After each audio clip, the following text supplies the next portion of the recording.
বিসমিল্লাহির রহমানির রহিম। সম্মানিত দেশবাসী, আমি cancer specialist doctor S M Sarwar. বিশেষ করে আপনারা জানেন যে সারা ওয়ার্ল্ডের ডাক্তারদের বক্তব্য ক্যান্সার হলে আনসার নেই। ক্যান্সার হলে আমরা সাময়িকভাবে চিকিৎসা দিয়ে থাকি, একসময় ক্যান্সারের মৃত্যু হয়, এটাই মেনে নিতে হয়। আর বিশেষ করে ক্যান্সারের চিকিৎসা প্রতি মাসে কয়েক লক্ষ টাকা প্রয়োজন, এবং যদি বোন ম্যারো ট্রান্সফার বা লিভার ট্রান্সফার হয় তাহলে 70 লক্ষ থেকে কোটি টাকা খরচ হয়। একসময় রোগীটাও মারা যায়, আবার পরিবারটাকে অর্থনৈতিকভাবে পঙ্গু করে যায়। আমি বলে থাকি ক্যান্সার হলে আনসার নেই, সে কথার কোনো ব্যক্তি নেই। এমনই একজন ব্যক্তি আপনার সুজিতপুরের সম্মানিত মেম্বার, যেটা হলো সুনামগঞ্জ সুজিতপুরের সেই মেম্বার সাহেব সিরাজ মিয়া। উনার ক্যান্সার হওয়ার পরে উনি বাংলাদেশে সিলেটে এবং ঢাকাতে চিকিৎসা করে যখন সুস্থ হন না, ডাক্তাররা বলছেন আর চিকিৎসায় সুস্থ হবেন না, তখন উনি একেবারে বিছানায় শয্যায় ছিলেন।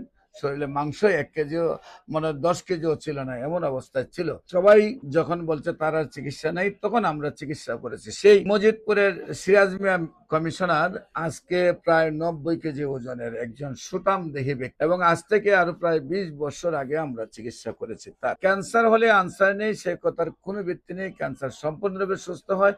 আপনারা যে কোনো ক্যান্সারের চিকিৎসার জন্য মাথার চুল থেকে পায়ের নখ পর্যন্ত যেখানেই ক্যান্সার হোক না কেন, গণস্বাস্থ্য হোমিওতে যোগাযোগ করার জন্য, বিশেষ করে আমি cancer specialist doctor S M Sarwar কাছে চিকিৎসার জন্য আপনারা স্ক্রিনে দেওয়া নম্বরে যোগাযোগ করেন। সবাইকে ধন্যবাদ। আসসালামু আলাইকুম ওয়া রাহমাতুল্লাহি ওয়া বারাকাতুহু।